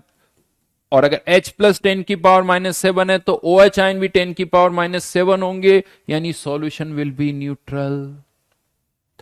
सॉल्यूशन न्यूट्रल होगा। और अगर H प्लस आयन कंसंट्रेशन 10⁻⁻7 से ज्यादा है, तो pH जो होगी 10, pH जो होगी वो क्या होगी, 7 से कम, सॉल्यूशन विल बी एसिडिक। और अगर H प्लस आयन कंसंट्रेशन 10⁻⁻7 से कम है, तो pH 7 से ज्यादा होगी, सॉल्यूशन विल बी बेसिक। अब ये बहुत आसान हो गया, यानी pH 3 है, pH 4 है, pH 5 है, तो सॉल्यूशन एसिडिक। pH 7 से ज्यादा है तो सॉल्यूशन बेसिक। लेकिन ध्यान रखना, जब भी मैं कोई डेटा यूज कर रहा हूं, टेम्परेचर 25 डिग्री सेल्सियस है। जिस दिन टेम्परेचर बदल जाएगा, ये सारे डेटा बदल जाएंगे, ये सारे डेटा बदल जाएंगे। यानी किसी और टेम्परेचर पर ऐसा हो सकता है कि pH 6.5 और सॉल्यूशन बेसिक हो, pH 6.5 पर भी सॉल्यूशन बेसिक हो सकता है, बट टेम्परेचर फिर कुछ और होगा, ये ध्यान रखना। तो ये सब तब है जब टेम्परेचर 25 डिग्री सेल्सियस है। तो अब इससे वो प्रॉब्लम थोड़ी जो है वो आसान हो गई, कंपेयर करना आसान हो गया। लेकिन सही बताऊं ना, तो हमारी प्रॉब्लम तो बढ़ गई। ये आयनिक इक्विलिब्रियम जो है ना 10-20% और टफ हो गया इससे। क्यों कि जो क्वेश्चन पहले आता था H प्लस की कंसंट्रेशन निकालो, अब उसमें एक स्टेप और ऐड हो गई, pH और निकालो। तो H प्लस निकाल के फिर pH और निकालो। अब नेगेटिव लॉग, अब लॉग का डेटा तो याद नहीं होता है, तो लॉग टेबल और देखो, आजकल कैलकुलेटर से करो। खैर एग्जाम में जब भी आएगा तो आपको डेटा दे रखा होगा कि इसका लॉग की वैल्यू ये है, इसके लॉग की वैल्यू ये है, लेकिन वो पता हो, यानी वो सॉल्व तो करना पड़ेगा। लॉग का आइडिया होना चाहिए। बहुतों को लॉग वर्ड ही समझ ही नहीं आता। इनफैक्ट अब यहां पर और भी इश्यूज आते हैं। पीएच बढ़ रही है, H प्लस आयन कंसंट्रेशन कम हो रही है। ये negative log, H plus ion बढ़ने पर पीएच की वैल्यू कम होगी। यानी जैसे जैसे H प्लस आयन बढ़ रही है पीएच की वैल्यू कम होती जाएगी। और लॉग वाला टर्म है, आप सोचो पीएच 1 से 2, 2 से 3, ऐसा लगता है पीएच में तो उतना ही चेंज हुआ 1 से 2 और 2 से 3, बट H प्लस आयन की कंसंट्रेशन में चेंज 1 ऐसे नहीं हुआ है। अगर पीएच 1 है, पीएच 1 तो H प्लस आयन कंसंट्रेशन कितनी 10 की power -1, pH 2 H plus ion concentration कितनी 10 की power -2, pH 3 H plus ion concentration 10 की पावर -3। यहां 10 टाइम्स का चेंज, यहां लग रहा है 1 का चेंज हो रहा है, यहां 1 का नहीं, यहां 10 टाइम्स चेंज हो रहा है, 10 के फैक्टर से चेंज हो रहा है। यानी पीएच 1 से 2 और 2 से 3 में अगर हम देखें तो यहां तो ऐसा लग रहा है थोड़ा सा चेंज हुआ, but H plus ion concentration में अच्छा खासा चेंज हो रहा है, राइट। तो ये थोड़ा यूं देखा जाए तो अजीब है क्योंकि माइनस साइन है, बट ठीक, अब डेटा है जो है, ये कुछ कर नहीं सकते। अब देखो इसका, इसीलिए मैं पीएच वर्ड को ज्यादा इंपॉर्टेंस नहीं देता हूं, मैं फोकस किस पर करता हूं H प्लस आयन का, क्योंकि देखो फील भी उसी का आता है, H प्लस आ गया तो पीएच आ जाएगा, और पीएच कहीं दे रखा तो आप उससे H प्लस निकाल लो। और सोचना सब कहां से स्टार्ट करो, H प्लस से, पीएच से मत सोचो, पीएच से सही सही फील नहीं आएगा, सोचो किससे, H प्लस आयन से। अरे तने बेटा, मैं शायद पहले भी बता चुका हूं, काइनेटिक्स में भी बता चुका हूं, केमिस्ट्री में लॉग लिखा हुआ है इसका मतलब बेस 10 है, एलन लिखा हुआ है इसका मतलब बेस ई है। कब तक हम ऐसी मोड में रहेंगे, चीजें हैं, जेई आने लगेगा तब भी इसी तरह से चलता रहेगा। अब 12th में आ गए हो, ऑलमोस्ट कोर्स के एंड पर आ रहे हो, और अब ऐसे कोई लॉग केमिस्ट्री में लिखा हुआ है तो उसका मतलब बेस 10 ही है, एलन लिखा हुआ तो बेस ई है। तो यहां पर यह चीज थोड़ी सी याद रखना। उसके अलावा एक दो पॉइंट्स और है जो मैं आपको बता देता हूं।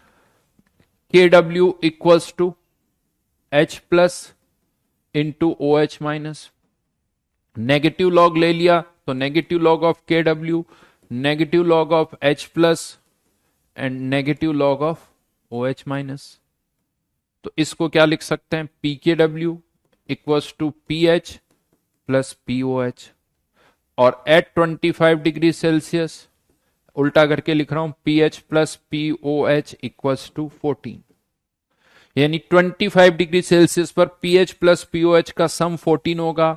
अगर पीएच पता तो यहां से पीओएच निकाल सकते हो, जैसे एच प्लस पता है तो ओएच आयन कंसंट्रेशन भी निकाल सकते हैं। देखो कुछ नहीं है, एच प्लस पता है, ओएच आयन निकाल दो, और फिर उससे आप पीओएच निकाल सकते हो, या डायरेक्ट पीएच से पीओएच निकाल सकते हो। इसका सम क्या होगा, 14 होगा। अब यहीं पर मैं आपको एक और चीज बता दूं, बहुतों के दिमाग में ये होता है कि पीएच 0 नहीं हो सकती, पीएच नेगेटिव नहीं हो सकती। भाई किसने कह दिया?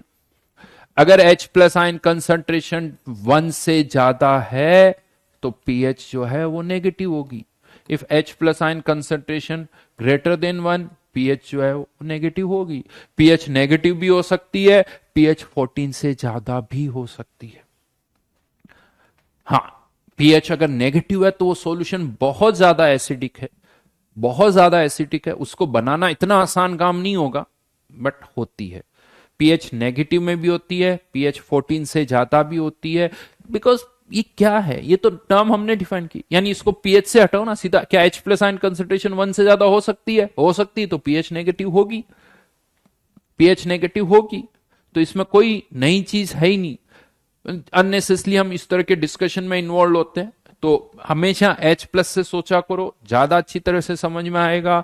ये कुछ फॉर्मूलेज हैं, बट ये सारा डिस्कशन मैंने 25 डिग्री सेल्सियस पर किया। अब एक काम करते हैं, क्वेश्चन करते हैं, थोड़ी प्रैक्टिस करते हैं, ठीक है। एक क्वेश्चन दे रहा हूं जिसमें मैं के डब्ल्यू की वैल्यू बदल रहा हूं, के डब्ल्यू की वैल्यू बदल रहा हूं। आपको फिर सब कुछ करना है। यहां पर छोटे मोटे क्वेश्चन तो हमने कर ही लिए, तो ये देखो, मुझे पता था कोई ना कोई तो बोलेगा ही बोलेगा, कुशाग्र ने बोल ही दिया सर बट पीएच तो केवल 1 से 14 ही रहता है। हाँ कुशाग्र, मेरे को एक्चुअली पता नहीं है ना, मुझे थोड़ी कुछ आता है। तो तुम्हारी जो सोर्स है वो सही है, मैं गलत हूं, राइट। तो मेरी बात मत मानो, तुम अपने सोर्स जिसने कहा कि 1 से 14 ही होता ना वही मानो, मेरी बात को तुम नेग्लेक्ट करो, ठीक है, राइट। मैंने तो ऐसे ही बोल दिया था, मुझे थोड़ी कुछ पता रहता है कि पीएच। हाँ, हद हो गई यार। जब साफ साफ बोल रहा हूं, 4 बार बोल चुका हूं, पीएच नेगेटिव हो सकती है, पीएच नेगेटिव हो सकती है, फिर वापस वही कमेंट लिखोगे तो क्या फायदा।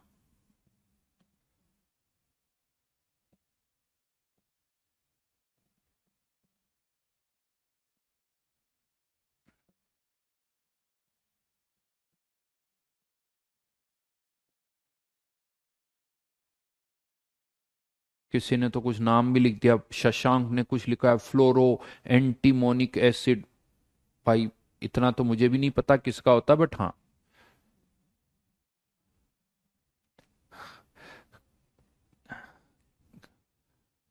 हम्म, चलो, तो क्वेश्चन करते हैं। At 80 degree Celsius,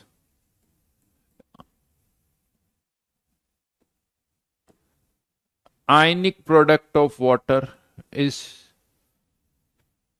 4 into 10 raised to power minus 12.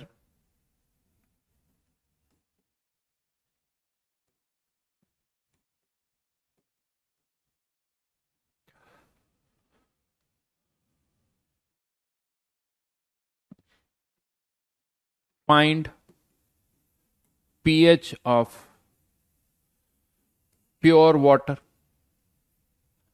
Pure water मतलब क्या हो गया, और कुछ भी नहीं डाला है, तो जितने H प्लस प्रोड्यूस होंगे उतने ही OH आयन प्रोड्यूस होंगे, यानी H प्लस और OH आयन की कंसेंट्रेशन बराबर होगी, पानी न्यूट्रल होगा। उस न्यूट्रल वाटर की आपको पीएच निकालनी है, KW दे रखा है, न्यूट्रल वाटर की पीएच निकालनी है।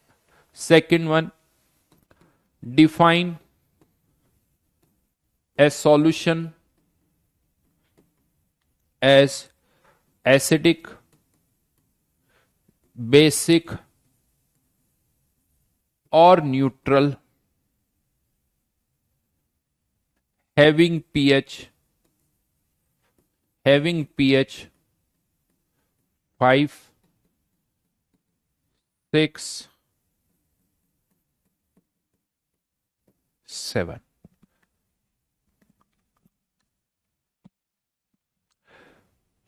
वैसे तो ये डेटा मैं आपको पहले भी बता चुका हूं, कोई नया तो नहीं है। आपको log 2 की वैल्यू 0.3, log 3 की वैल्यू 0.47, log 5 की वैल्यू पॉइंट।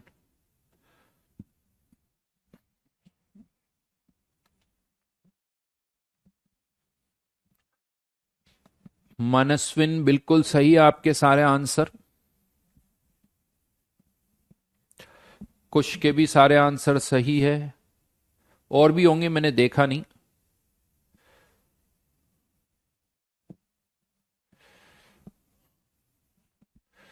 कार्तिक के भी सारे आंसर सही है। मल्टीपल ए भाई, सोचो थोड़ा सा। भार्गव के भी सही है, सोनू के एक आंसर सही है, हर्षित के सारे आंसर सही है, लोकेश का पहला आंसर 7। ऐसा गलत है भाई लोकेश।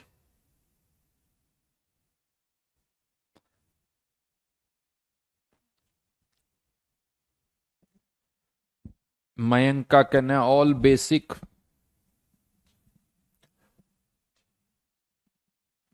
3.6 कहां से आएगा, ये 3.6 कहां से आ रहा है यार।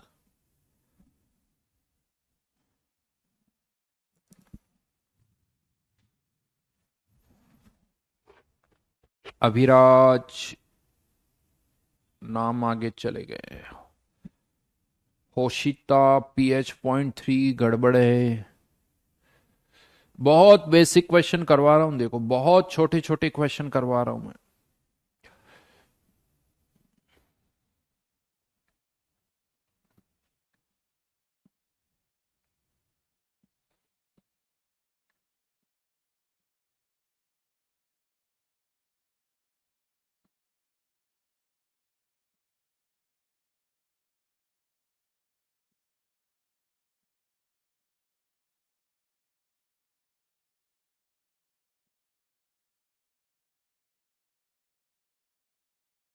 चलिए अब करते हैं।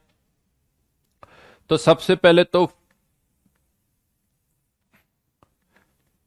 पीएच ऑफ प्योर वाटर है, मतलब ए पार्ट सॉल्व कर रहा हूं, यानी H plus O H ion equals to 4 × 10⁻⁻12, यानी H plus ion concentration O H ion के बराबर, तो 4 × 10⁻12, तो H plus ion concentration equals to 2 × 10⁻⁻6, तो pH equals to 6 - log 2 which is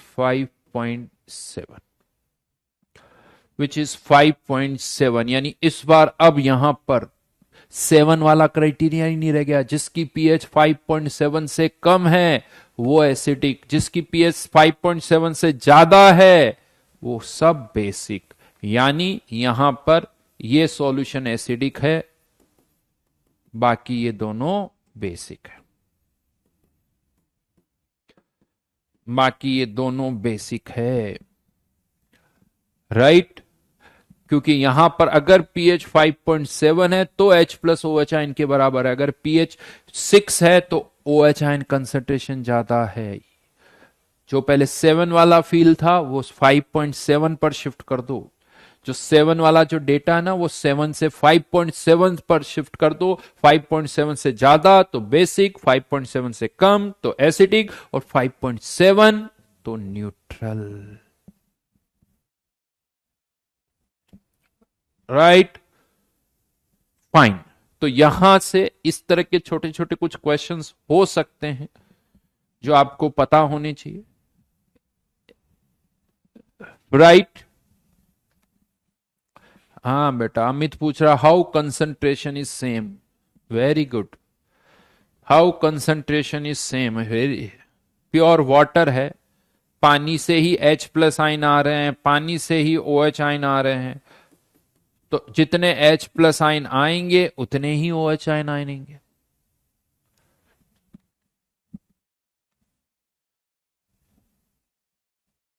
जितने H प्लस आयन आएंगे उतने, ये X तो ये भी X, ये Y तो ये भी Y, तो कंसंट्रेशन बराबर ही होगी, कंसंट्रेशन बराबर ही होगी। यहीं पर चलो एक क्वेश्चन और पूछ लेता हूं, एक क्वेश्चन और पूछ लेता हूं। जैसे इसी क्वेश्चन में आपको H प्लस आयन कंसंट्रेशन पता चल गई, H प्लस आयन कंसंट्रेशन पता चल गई, इसी का चलो एक पार्ट और लिख लेते हैं, इसी क्वेश्चन का एक पार्ट और लिख लेते हैं।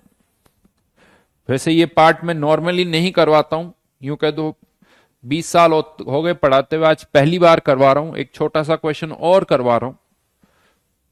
सी पार्ट, चलो फाइंड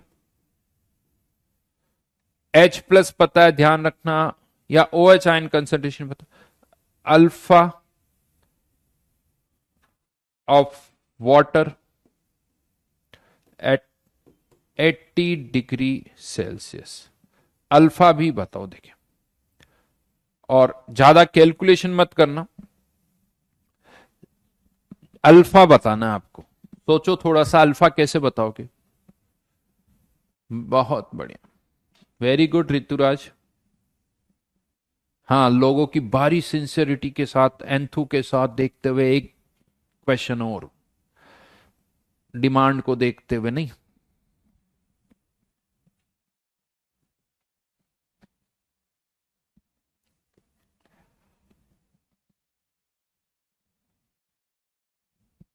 अल्फा बताओ, अल्फा, अल्फा की वैल्यू क्या होगी, बहुत आसान है, बहुत आसान है,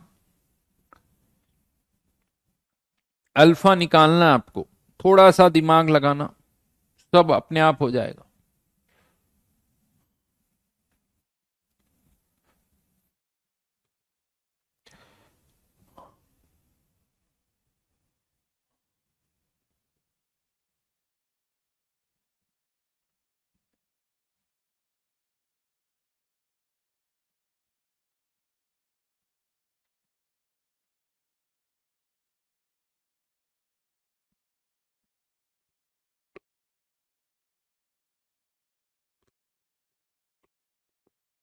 अभी तक किसी का आंसर नहीं आया है।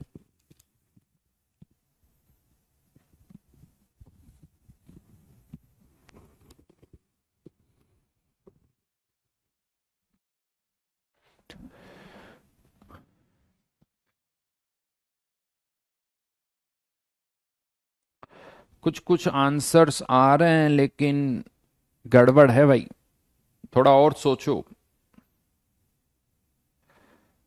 अल्फा कभी 1 से ज्यादा नहीं हो सकता, अल्फा कभी 1 से ज्यादा नहीं हो सकता। दीपक का आंसर आया है, दीपक का आंसर आया है, अमन का आंसर भी आया है, दीपक अमन का आंसर आ गया, कौशल का आंसर भी आ गया। नहीं कौशल, हाँ सही है। बहुत आसान क्वेश्चन है, थोड़ा सा सोचो बेटा। दीपक तो, ये दीपक या तो बहुत सारे हैं, होंगे ही बहुत सारे।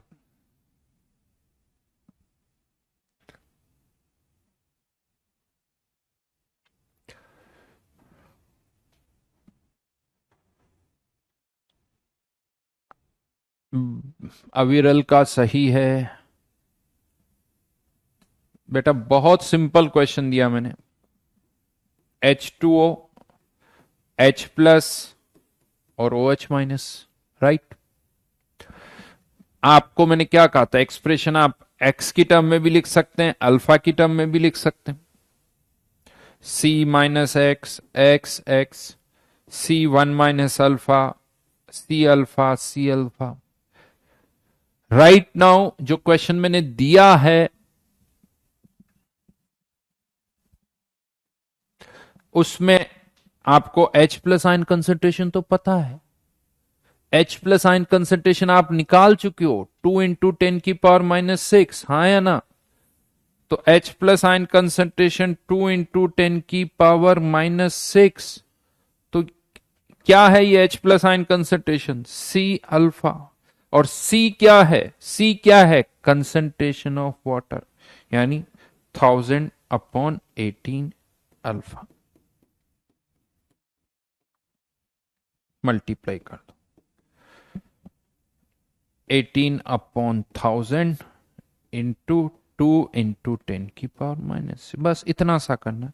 H प्लस आयन कंसेंट्रेशन पता थी, उसको C अल्फा के बराबर करना है। C की वैल्यू अभी मैंने थोड़ी देर पहले आपको बताई, C is what, concentration of water, जो कि 1000/18, 1000/18।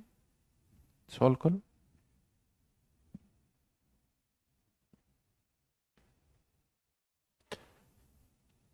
बोलो, हो गया नहीं हुआ।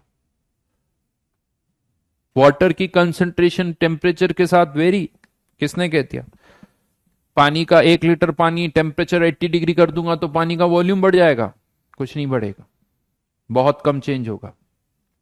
अरे 80 डिग्री 70 डिग्री लिक्विड का वॉल्यूम में कोई चेंज नहीं होगा, बहुत ज्यादा करोगे तो अलग बात है, अदरवाइज उतना ही रहेगा। हैं, सर्दियों में और गर्मियों में पानी की डेंसिटी का डेटा अलग अलग यूज करते हो क्या तुम।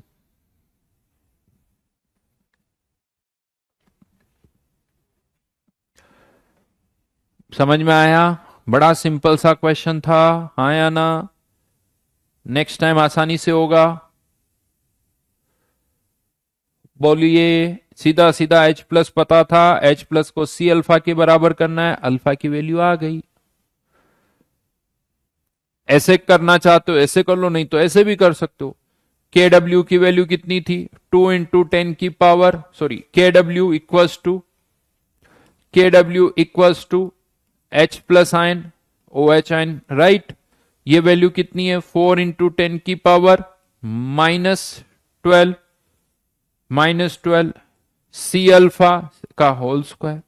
तो यहां पर इसका स्क्वायर रूट ले लो, 2 × 10⁻⁻6 इक्वल्स टू C अल्फा। वही वाली बात है, कुछ अलग थोड़ी, ऐसे कर लो।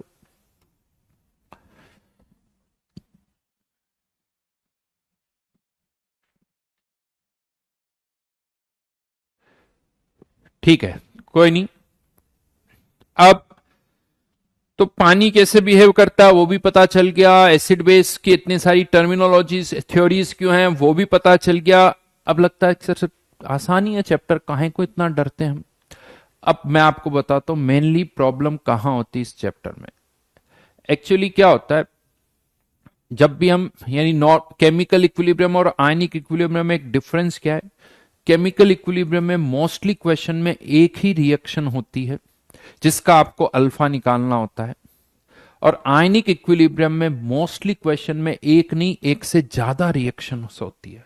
यानी एक साथ आपको ज्यादा रिएक्शन सॉल्व करनी पड़ती, ज्यादा इक्वेशंस सॉल्व करनी पड़ती, ज्यादा रिएक्शंस होती, इक्वेशंस ज्यादा सॉल्व करनी पड़ती है। अब जब एक से ज्यादा इक्वेशंस बनती है तो उनको सॉल्व करना आसान नहीं होता है। कभी कभी तो इतना मुश्किल हो जाता है कि कहीं क्यूबिकल इक्वेशन बन जाती है, x⁴ की इक्वेशन बन जाती है जिसे आप और हम सॉल्व ही नहीं कर सकते। तो ऐसी सिचुएशन में यूं कह दो कुछ स्टैंडर्ड अप्रोक्सीमेशंस होते हैं। एग्जामिनर को भी पता है कि x⁴ की इक्वेशन बनेगी, x⁴ की इक्वेशन बनेगी, तो इसको एग्जैक्टली तो सॉल्व किया ही नहीं जा सकता। तो वह एग्जामिनर भी हमसे एक्सपेक्ट करता है कि हम यहां पर कुछ अप्रोक्सीमेशंस करके इसको सॉल्व करें, वो एक्सपेक्ट कर रहे हैं आपसे। तो हमें यह पता होना चाहिए कि किस जगह पर कौन सा अप्रोक्सीमेशन हम कर सकते हैं। यूं कह दो कि यहां कुछ स्टैंडर्ड अप्रोक्सीमेशंस हैं जो हमें पहले से पता होनी चाहिए। ये अप्रोक्सीमेशंस जो हैं इनसे डेफिनेटली देखो कुछ ना कुछ एरर आएगी, बट कुछ अप्रोक्सीमेशंस के कारण एरर बहुत कम आती है।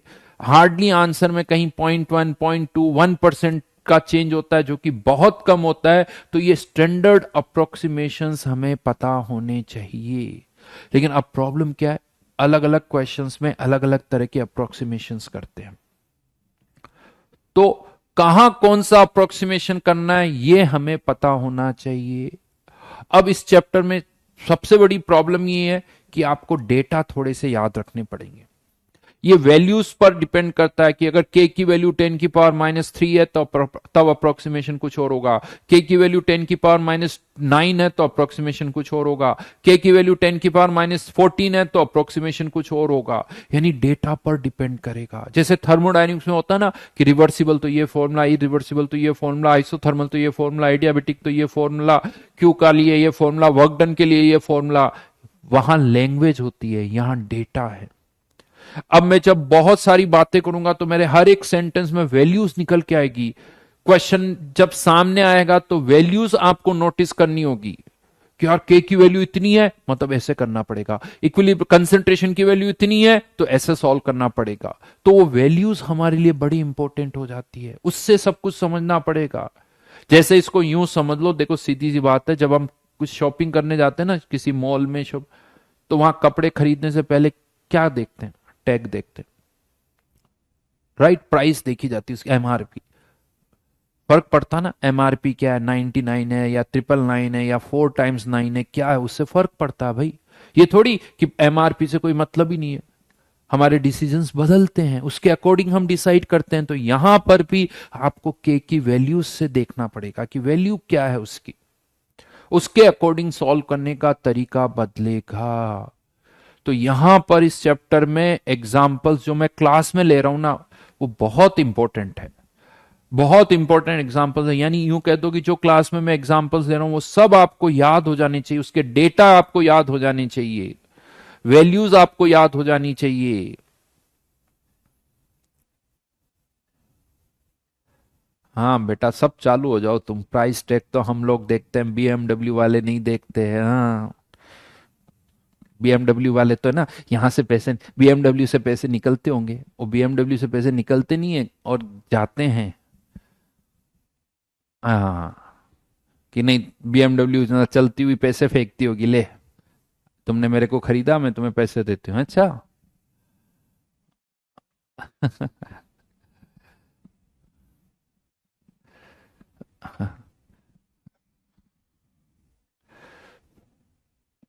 भाई केमिकल काइनेटिक्स खत्म हो गया।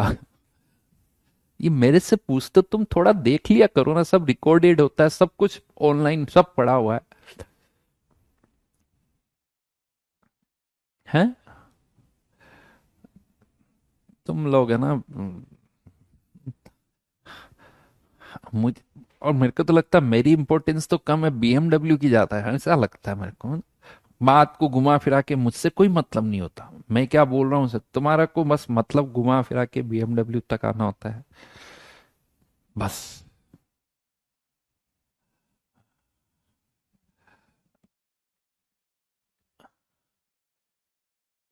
चेंज हो जाएगा बेटा, लेक्चर का नाम भी थर्मोडायनेमिक्स 24, थर्मोडायनेमिक्स तो काइनेटिक्स स्टार्ट हो गया।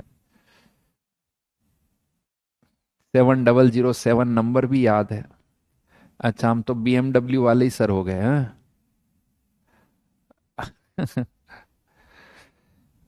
हाँ वैसे क्रेज तो है यार, वो तो जितने भी स्टूडेंट्स अभी सेलेक्ट वगैरह है ना, वो कहते हैं सर आपसे मिलना है, पहले तो ये बोलते सर आपसे मिलना है, ये मिलना है। फिर मुझे को समझ में आता, मेरे से नहीं मिलना था उनको, मेरे साथ बीएमडब्ल्यू में बैठ के घूमना था उनको।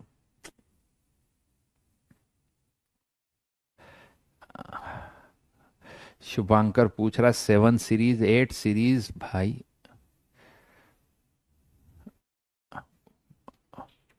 वो अपनी ना 7 है ना 8, अपनी तो 5 ही है भाई। सर रोल्स रॉयस ले लो, फिर बीएमडब्ल्यू की बात नहीं करेंगे।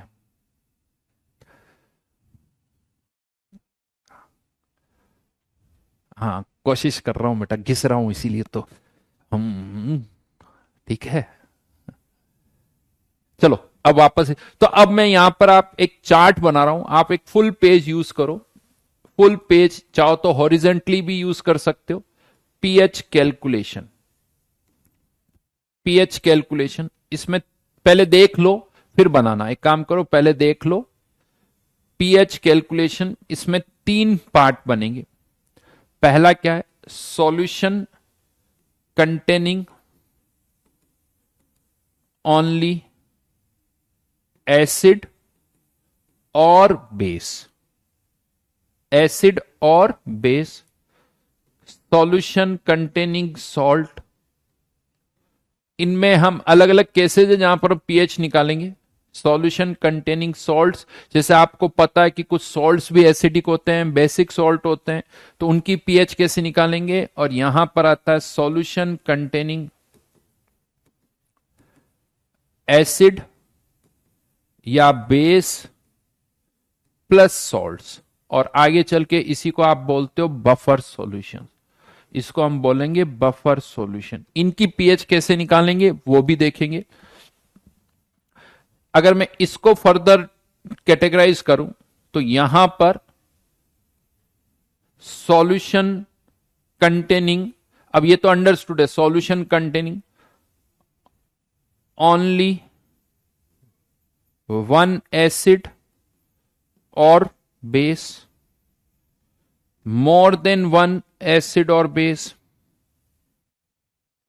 1 एसिड और बेस। अगर सॉल्यूशन में एक ही एसिड है तो हो सकता है वो मोनोप्रोटिक हो, या हो सकता है वो पॉलीप्रोटिक हो। पॉलीप्रोटिक यानी H2SO4, H3PO4, इन्हें हम पॉलीप्रोटिक, जिसके पास एक से ज्यादा H प्लस आइन हो, पॉलीप्रोटिक। मोनोप्रोटिक जैसे एसिटिक एसिड, HCN, इन्हें हम बोलते हैं मोनोप्रोटिक एसिड। देन मोनोप्रोटिक में भी 2 कैटेगरीज बनाई जा सकती है, कि मोनोप्रोटिक स्ट्रॉन्ग एसिड हो या वीक एसिड हो। स्ट्रॉन्ग जैसे HCl, HNO3, इन्हें हम स्ट्रॉन्ग एसिड बोलते हैं। वीक एसिड, एसिटिक एसिड, इन्हें वीक बोला जाता है। तो वो स्ट्रॉन्ग और वीक हो जाता है। अब यहां पर भी फर्दर केसेस बनेंगे, ये क्या बनेंगे वो हम डिस्कशन में ही देखेंगे। बट स्ट्रॉन्ग एसिड के 2 तरह के क्वेश्चन बनते हैं। अगर सॉल्यूशन में कोई स्ट्रॉन्ग एसिड है तो इस पर भी 2 तरह के क्वेश्चन बनेंगे। वीक एसिड है तो 3 तरह के क्वेश्चन बनेंगे, 3 तरह के क्वेश्चन बनेंगे। पॉलीप्रोटिक एसिड है तो 3 तरह के क्वेश्चन बनेंगे। इनको अब यहां पर नहीं लिखना है, बस आपको इतना याद होना चाहिए कि यहां 2 तरह के क्वेश्चन बनते हैं, यहां 3 तरह के क्वेश्चन बनते हैं। पॉलीप्रोटिक में भी 3 तरह के क्वेश्चन बनते हैं, और मोर देन 1 एसिड और बेस में भी 3 तरह के क्वेश्चन बनते हैं। यानी इस सेक्शन में 3 3 6 3 9 और 2 11, टोटल 11 टाइप्स के क्वेश्चंस बनते हैं। ज्यादा थोड़ी है यार, 11 ही तो है बस, और कुछ नहीं है सीरियसली। ये 11 टाइप्स के क्वेश्चन, और इसमें से भी जब हम करेंगे ना तो कुछ तो कॉमन होगा। इनके केसेस अभी नहीं बना रहे, ये जगह खाली छोड़ दो, पहले मुझे कुछ समझाना पड़ेगा तब जाके वो केसेस समझ में आएंगे। तो यहां पर हम पहले केसेस बनाएंगे, फिर यहां इस चार्ट को कंप्लीट करेंगे। तो ये चार्ट बड़ा इंपॉर्टेंट है। इस चैप्टर को रिवाइज करते हुए, नहीं कि पढ़ते जा रहे हो पढ़ते जा रहे हो, इस चैप्टर को रिवाइज करने का मतलब पता क्या है? ये चार्ट खोलो, सोचो यार इस पर कौन सा क्वेश्चन बनेगा, सर ने कौन सा क्वेश्चन करवाया था, डेटा क्या दिए थे, ये सोचो कि अच्छा सर ने इस पर ये क्वेश्चन दिया था, मैंने इसमें ये अप्रोक्सीमेशन किया, यहां 3 तरह के क्वेश्चन में डिफरेंस क्या था, वो डेटा पता होना चाहिए। अच्छा इतनी वैल्यू होगी तो ऐसे करूंगा, ये वैल्यू होगी तो ऐसे करूंगा, ये वैल्यू होगी तो ऐसे करूंगा, यानी ये चार्ट सामने होना चाहिए, और वो सारी चीजें जो हमने पढ़ी है वो आपको याद होना चाहिए। राइट? तो यहां से हम नेक्स्ट क्लास में करेंगे। जहां तक होमवर्क की बात है, केमिकल काइनेटिक्स, केमिकल काइनेटिक्स में से हम कितने क्वेश्चन है जेई मेंस में? काइनेटिक्स की जेई मेंस में कितने क्वेश्चन है?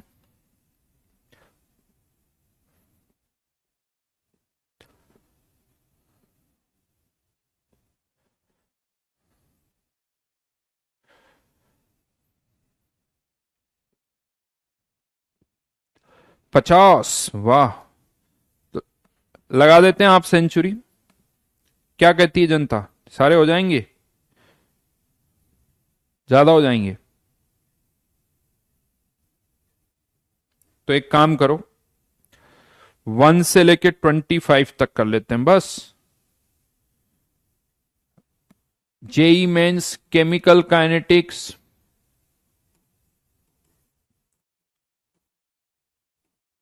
1 से लेके 25 तक, ये नेक्स्ट क्लास में हम डिस्कस करेंगे।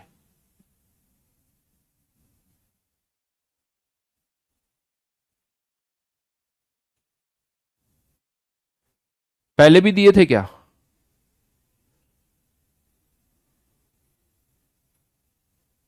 अच्छा पहले भी दे चुका था भाई मैं, रुको रुको रुको। 50, 1 to 50, 1 to 50, ठीक है। 50 पूरे डिस्कस करेंगे। स्पर्श न्यूक्लियर केमिस्ट्री नहीं है सिलेबस में, हटा दिया गया। चलिए बाय बाय।